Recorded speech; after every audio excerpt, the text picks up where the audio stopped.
Assalamualaikum warahmatullahi wabarakatuh. Kepada yang terhormat Kepala Sekolah SD Negeri Sari, yang dihormati Bapak Ibu SD Negeri Sari, pertama dan pertama, kita senantiasa mengucap syukur kepada Allah SWT yang telah memberikan kita kerahmatan, kenikmatan, sehingga pada hari ini kita dapat bertemu tanpa halangan apapun. Selanjutnya, salawat serta salam senantiasa kita sanjungkan kepada junjungan Nabi Agung Muhammad SAW yang senantiasa kita nantikan syafaatnya. Amin, amin, Allahumma amin. Bapak, Ibu yang kami hormati, mohon maaf hari ini saya mengganggu waktunya, mengganggu aktivitas, mengganggu kesibukan Bapak Ibu semua karena saya ada tugas CGP untuk disiplin positif. Selanjutnya saya mengucapkan banyak terima kasih karena sudah menyempatkan undangan saya hari ini. Bapak Ibu yang kami hormati, ini adalah jam-jam mengantuk Ibu, supaya kita tidak mengantuk, kita tepuk semangat sebentar, oke? Ayo, tepuk semangat, semangat. Terima kasih. Atau ada lagi teman yang lain yang bisa? Sudah? Banyak. Terima kasih. Bapak Ibu yang kami hormati, perkenalkan saya Sri Lestari, anggota CGP Angkatan 8 Kecamatan Kebumen SD Negeri Sari yang akan menyampaikan diseminasi disiplin positif. Adapun materinya akan saya sampaikan pada modul 1.4 yaitu tentang profil pelajar Pancasila, pembelajaran dengan paradigma baru. Profil pelajar Pancasila dirancang berdasarkan prinsip pembelajaran yang terdiferensiasi, sehingga setiap siswa belajar sesuai dengan kebutuhan dari tahapan perkembangan untuk mewujudkan profil pelajar Pancasila. Bapak Ibu, mari kita menyanyikan profil pelajar Pancasila. Masih ingat ya lagu profil pelajar Pancasila yang kita sering bersama-sama anak didik kita menyanyikan bareng? Masih ingat Ibu Ica? 1, 2, 3. Pelajar Pancasila beriman dan bertakwa pada Tuhan Yang Esa dan berakhlak mulia, berkebinekaan global, gotong royong mandiri, kreatif dan bernalar kritis. Terima kasih Bapak Ibu. Untuk selanjutnya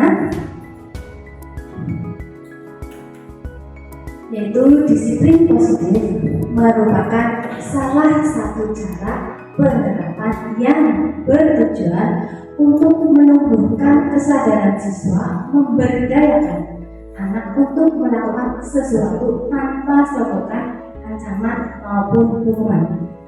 Biasanya kita sering menemui anak-anak kita melakukan disiplin karena takut ya Bu, karena bukan dari kesadaran dirinya sendiri.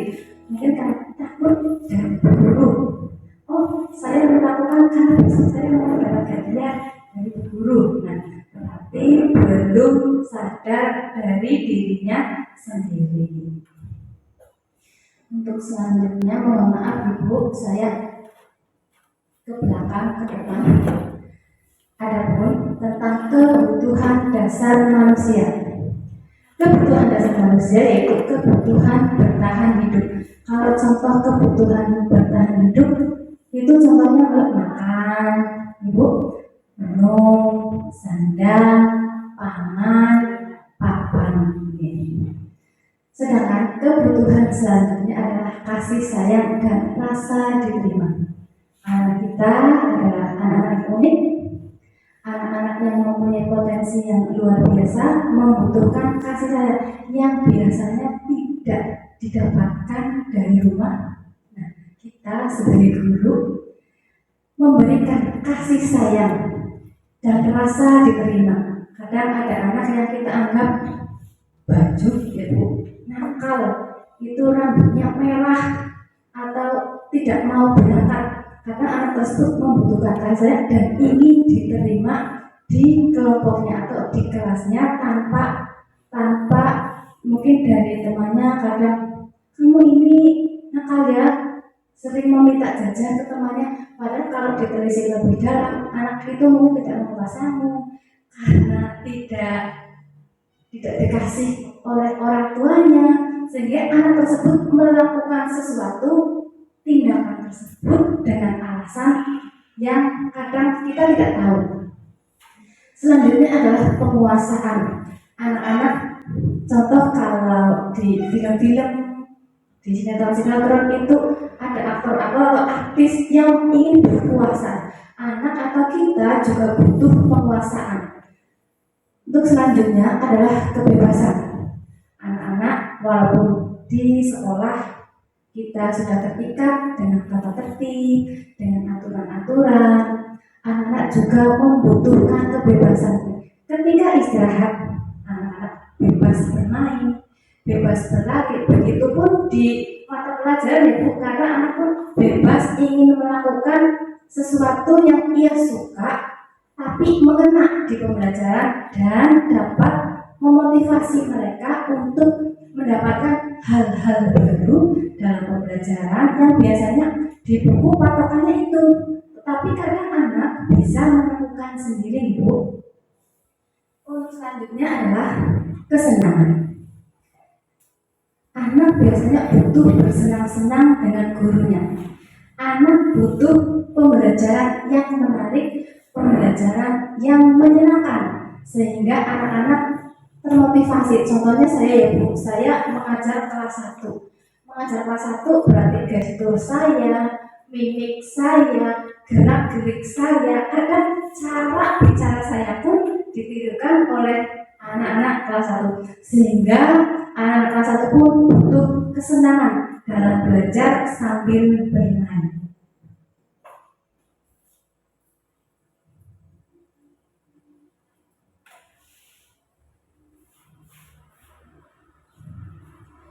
Motivasi perilaku manusia merupakan dorongan yang timbul dari seorang untuk melakukan suatu tindakan dengan tujuan tertentu. Tujuannya misalnya, 1. Menghindari ketidaknyamanan. Dari hukuman, murid melakukan disiplin diri karena takut dihukum. Murid melakukan disiplin karena takut dihukum. Yang 2, untuk mendapatkan imbalan atau penghargaan dari orang lain. Contohnya, melakukan disiplin masuk ke sekolah dalam tepat waktu karena ada reward dari gurunya, berarti bukan dari kesadarannya sendiri. Oh, Bu Tari besok mau memberikan permen 5 kalau bagi anak yang datangnya paling awal, berarti kesadaran tersebut karena ingin mendapat hadiah dari gurunya. Yang ketiga, untuk menjadi orang yang merdeka. Mereka ingin dihargai dan menghargai dirinya sendiri dengan nilai yang mereka percaya. Ini loh contohnya, anak yang sudah bisa membaca lancar, mereka percaya diri, ingin merdeka, dan tidak mau mereka disamakan dengan temannya yang mungkin membacanya masih terbata-bata, masih mengeja. Itu hanya contoh ya Bu, mungkin nanti buat ibu-ibu atau bapak-bapak bisa menambahkan.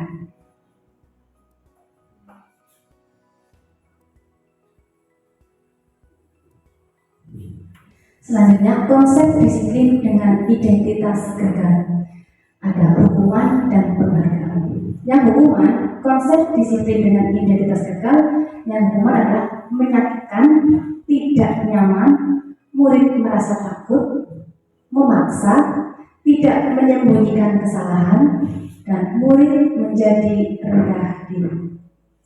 Selanjutnya, penghargaan. Tidak efektif, merusak hubungan. Lalu kalau merusak hubungan dengan temannya, karena tadi contohnya tadi yang mau datang tepat waktu diberi hadiah, berarti kan ada mematikan kreativitas anak yang lain yang sebenarnya dia biasa disiplin, tapi kreativitasnya bagus malah tidak mendapat hadiah dari gurunya. Kemudian menghukum dengan sistem ranking. Di kurikulum Merdeka tidak ada ranking sebenarnya, tidak boleh menghukum menyamakan anak yang satu dengan yang lainnya dengan nilai-nilai yang diperoleh, karena setiap anak mempunyai kemampuan yang berbeda-beda. Kemudian tapi wali ketika kita mengambil rapot ya Bu, selalu menanyakan, Bu, anak saya mau berapa, Bu, anak saya nilai-nilainya berapa. Nah, kita sebagai guru pasti mempunyai trik atau kata-kata yang bisa disampaikan dengan baik dan bisa membuat orang tua yang anaknya belum mendapat nilai yang maksimal sesuai dengan keinginan mereka, anak tersebut tidak merasa malu, tidak merasa diancam oleh orang tuanya, karena biasanya beban bagi anak-anak yang nilainya di bawah teman-temannya. Kemudian merampas hak untuk menghargai diri. Yang selanjutnya,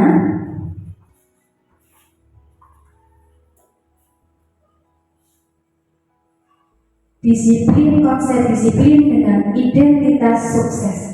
Ada konsekuensi dan restitusi. Konsekuensi adalah penguatan jangka pendek, perlu monitoring berkelanjutan, kemudian ada stimulus respon, kemudian murid mematuhi peraturan, dan kehilangan waktu dengan identitas sukses. Yang selanjutnya restitusi, murid merasa bertanggung jawab untuk perilakunya. Contohnya, kalau murid bertanggung jawab atas perilakunya, saya mencontohkan dengan anak didik saya yang merasa terhibur. Contoh, pada pagi ada anak yang menangis, menunduk. Wah, itu saya dekati, kenapa kamu menangis? Saya dipukul Bu. Dipukul sama siapa? Dipukul sama Rafi. Berarti Rafi memukul Aksan itu tindakannya salah. Tetapi sebagai guru kita harus mencari tahu alasannya. Kenapa Rafi memukul Aksan? Setelah saya selidiki, saya bertanya kepada Rafi, kenapa tadi Aksan menangis Rafi? Karena menjatuhkan makanan saya Bu. Makan saya dijatuhkan. Terus saya tanya lagi, kenapa bisa jatuh? Karena saya lari-lari. Aksan menjawab, lari-lari sehingga makanan Raffi jatuh. Raffi mempunyai emosi sehingga secara refleks Raffi memukul. Tapi dengan identifikasi dulu harus bisa mendamaikan keduanya untuk sama-sama saling memaafkan dan bisa bermain lagi dengan nyaman tanpa ada perkelahian karena tadi ada yang menjatuhkan makanan. Juga merupakan kesalahan ya, karena berlari-lari tidak melihat kondisi ruangan kelasnya yang anaknya sedang istirahat. Kemudian fokus pada pemecahan masalah jangka panjang.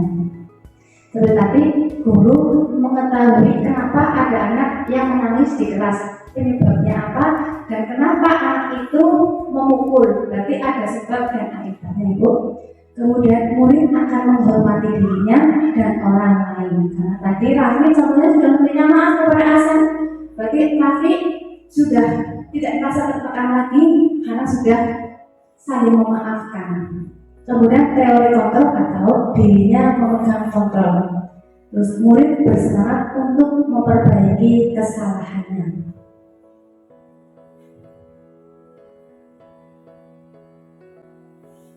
Yang selanjutnya adalah yang akan kita bahas adalah pendekatan restitusi. Restitusi adalah proses menciptakan kondisi bagi murid untuk memperbaiki kesalahannya sehingga mereka bisa kembali pada kelompok mereka dengan karakter yang lebih baik. Contohnya mungkin di kelas Bapak Ibu biasanya ada atau tidak anak-anak yang merasa bersalah kepada temannya, tapi kemudian anak tersebut juga terus bangga karena sudah meminta maaf, pernah mengamati hal-hal seperti itu di sekolah atau di kelasnya masing-masing, dan mereka ketika melakukan kesalahan mereka kepada gurunya. Kadang anak-anak saya di kelas sendiri ketika berbicara dengan gurunya, mereka belum menggunakan kata krama yang semestinya atau menggunakan bahasa Indonesia pun belum semestinya. Itu berarti kita harus memperbaiki etika, memperbaiki komunikasi, memperbaiki tata cara anak didik kita dalam berkomunikasi dengan baik dengan gurunya.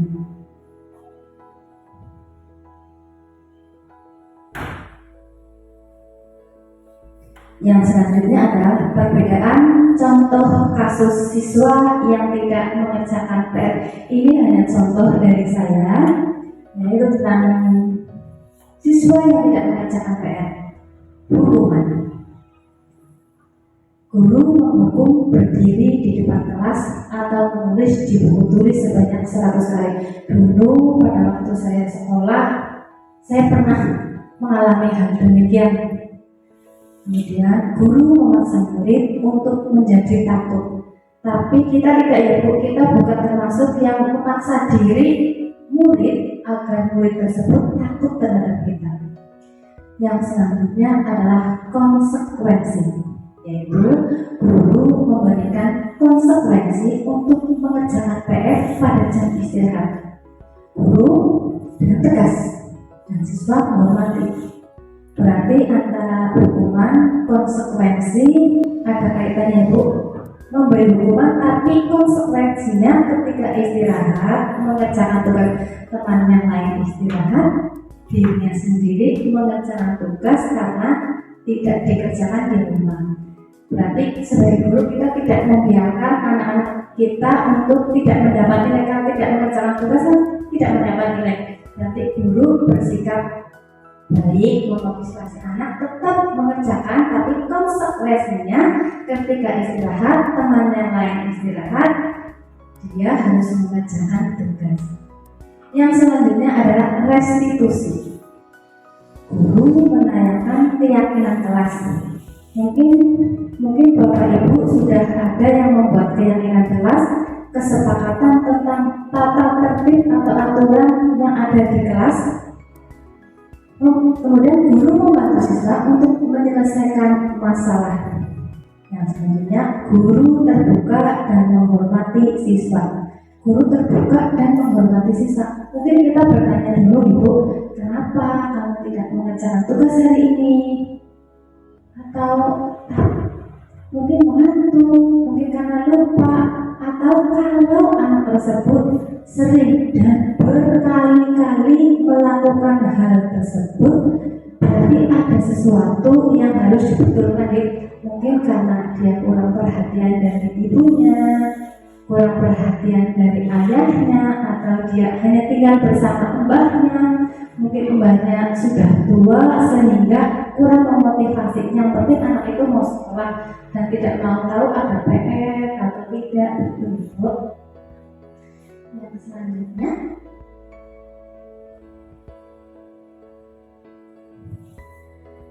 contoh penerapan 5 posisi kontrol kasus siswa datang terlambat. Itu posisi kontrol di sini ada 5. Yang pertama, membuat rasa bersalah. Contoh kalimat yang saya biasanya juga melakukan seperti ini, Bu. Melakukan 5 posisi kontrol ketika terlambat. Kamu bagaimana ya? Kamu sudah berjanji pada ibu tidak akan datang terlambat lagi. Kenapa ya? Senang sekali kamu mengecewakan ibu. Ibu benar-benar kecewa sekali.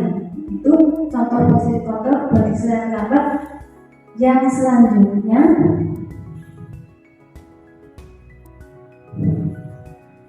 contoh 5 posisi kontrol kasus siswa datang sebagai guru sebagai manajer.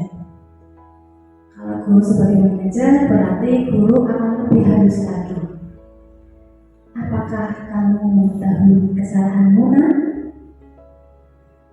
Bagaimana kamu akan memperbaiki masalah ini? Nah, contoh yang tadi di awal adalah ketika saya menanyakan ke Raffi, kenapa Raffi kamu memukul Ahsan? Jawabannya karena menjatuhkan makananku. Berarti posisi kontrol saya di sini sebagai manajer untuk memperbaiki kesalahan Raffi. Raffi memperbaiki kesalahan. Bagaimana kamu memperbaiki kesalahan kepada Ahsan supaya Ahsan tidak menangis?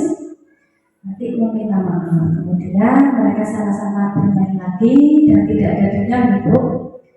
Kemudian posisi guru sebagai teman.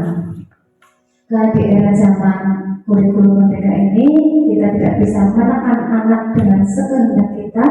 Kita harus bisa memposisikan diri sebagai manajer, sebagai teman maupun sebagai penonton. Kalau kita sebagai guru memposisikan sebagai teman, ya sudah, kali ini tidak apa-apa ya, sudah sana duduk. Mungkin begitu ibu kalau kita memposisikan diri sebagai teman. Dan mungkin nanti Bapak Ibu bisa memberikan contoh-contoh yang lebih konkret, yang lebih bagus lagi. Untuk selanjutnya adalah pembuatan keyakinan kelas. Di sini saya contohkan gambar-gambar dari anak saya, anak kelas 1, yang ternyata ketika dalam pembuatan keyakinan kelas mereka sangat antusias. Mereka juga menggali ketika saya coba tata tertib keyakinan atau tata tertib keyakinan kelas kita yang baik, yang positif, yang bisa dituangkan dalam tulisan.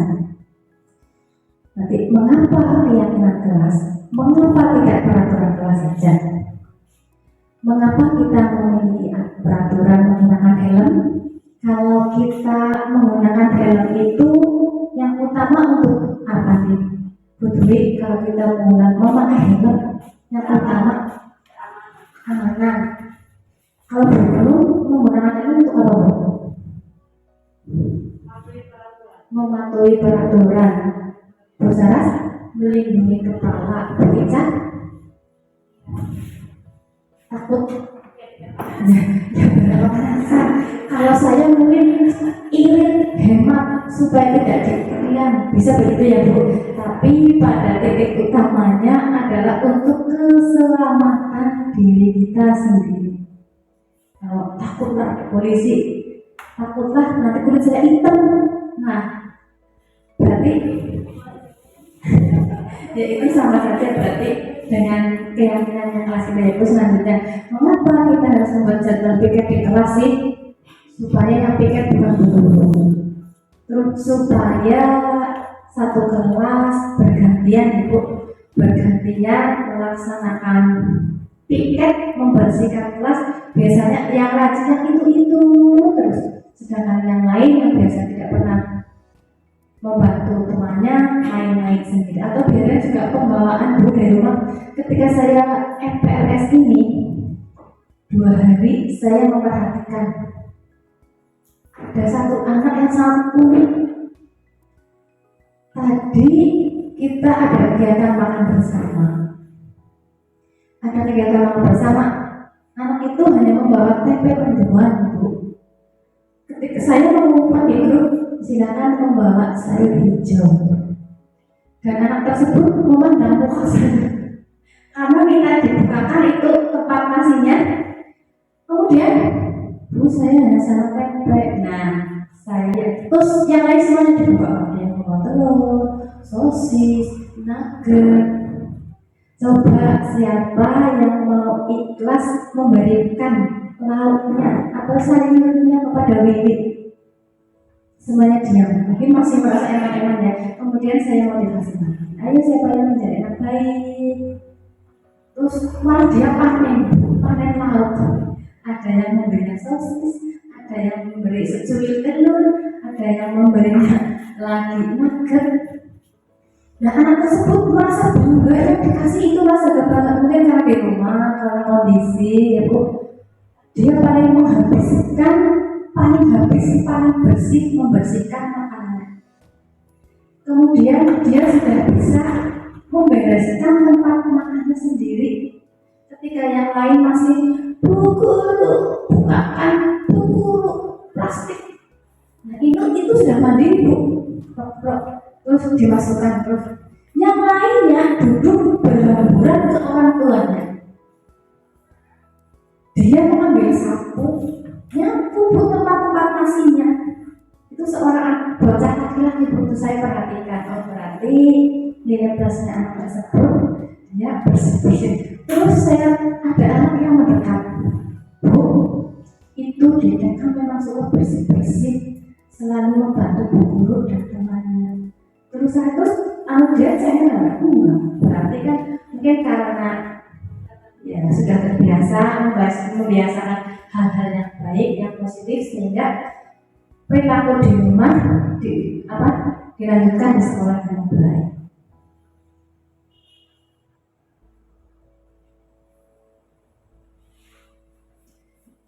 Ya, Yang selanjutnya bentuk keyakinan kelas. Keyakinan kelas itu berbentuk abstrak, kemudian yang mudah diingat dan dipahami, kemudian kelas berkontribusi dalam pembuatan keyakinan kelas.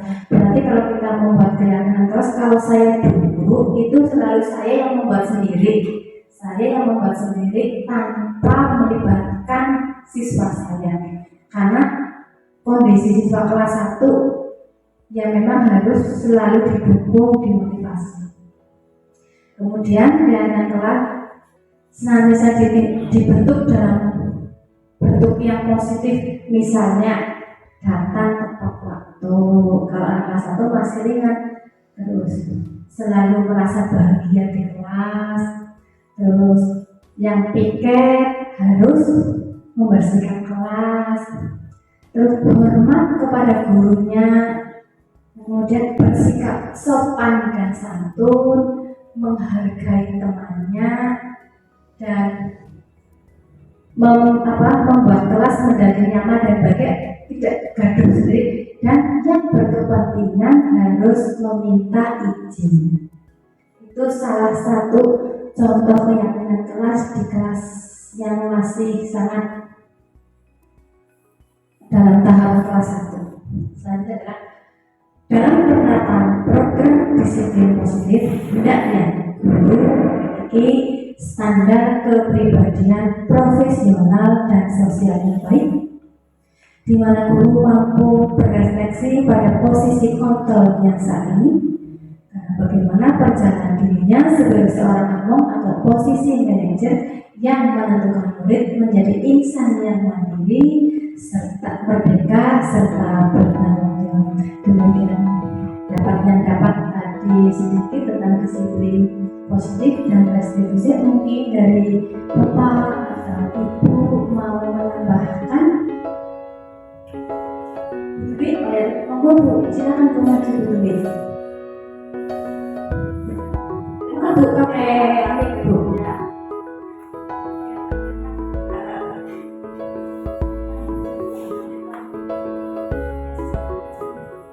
Terima kasih atas ilmunya. Untuk sekolah sudah ada tata tertib. Yang namanya anak pasti selalu ada yang melanggar. Jika ada anak yang melanggar, sudah ada lagi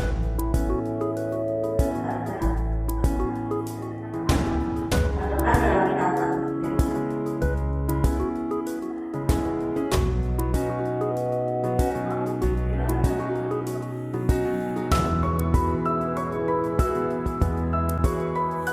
Terima kasih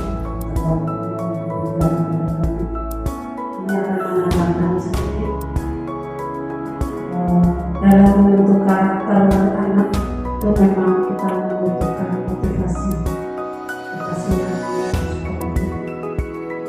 dorongan agar anak tidak merasa tersisih baik dari guru maupun teman-teman yang lainnya. Guru harus bisa memposisikan diri sebagai pemantau agar anak-anak merasa aman dan nyaman saat belajar. Demikian yang bisa kami jawab. Terima kasih. Maaf karena sudah bagus, sudah bisa saya terima. Karena tadi Bu Nono menyampaikan harus menjadi pemantau. Ya, karena kita sebagai guru selain menjadi pemantau ya Bu, kita juga menjadi manajer untuk mengontrol anak didik kita ketika anak tersebut bertingkah laku yang tidak semestinya, bertingkah laku yang menyimpang. Saya sedang mencontohkan di kelas saya lagi, ada mencoba temannya, menamplek temannya, bahkan tingkah laku tersebut. Selain kita memantau tadi ya, kita sebagai manajer berarti kita harus menasihati dengan kata-kata yang baik, dengan kata-kata yang positif, dan memposisikan diri sebagai teman. Nanti kalau kita memposisikan sebagai teman, kita harus mendekat supaya anak itu tidak takut, tidak merasa dekat dan merasa aman. Kita mendengar saya itu bingung. Atau ada yang lagi?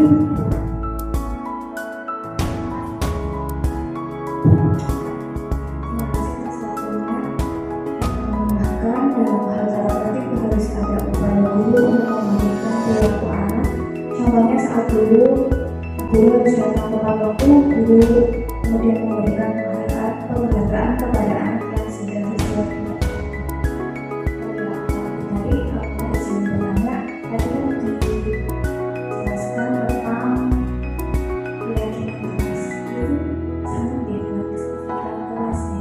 Saya tadi dari tiga membuat kesempatan kelas itu sama ya. Kemudian untuk keyakinan kalau kesempatan kelas itu haruskah ada reward dan punishment atau sanksi dan penghargaan bagi siswa yang melanggar keyakinan atau kesepakatan kelas ataupun yang melaksanakan kesepakatan itu dengan baik. Terima kasih.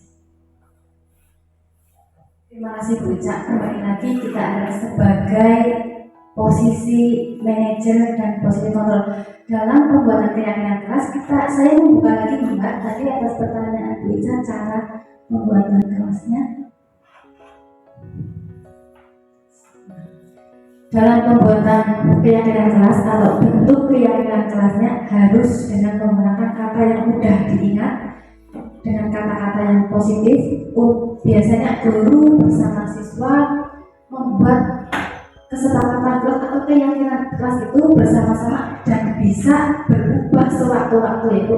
Misalnya tadinya kesepakatan kelas itu ada 5 poin, 6 poin, tapi ada mungkin jadi menemukan ide baru, mungkin siswa menemukan kreatif atau kata-kata baru, boleh ditambah, bisa berubah setiap waktu sesuai dengan kondisi kelas menengah. Kemudian tadi sebagai reward, terserah guru bagaimana cara guru memberikan reward, motivasi kepada anak tersebut agar berlaku baik dan tidak menyimpang dari keyakinan kelas yang telah dibuat. Mungkin ada tambahan lagi? Ya, kalau tidak, terima kasih Bapak Ibu sudah menyempatkan waktu istirahatnya, mengganggu ketidaknyamanan Bapak Ibu semua. Karena tadi saya Bapak Ibu sedang beraktivitas, saya memaksakan di jam ini harus saya melaksanakan diseminasi disiplin positif sesuai dengan tugas saya di modul 1. Mohon maaf, saya akhiri. Wassalamualaikum warahmatullahi wabarakatuh.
kakinya.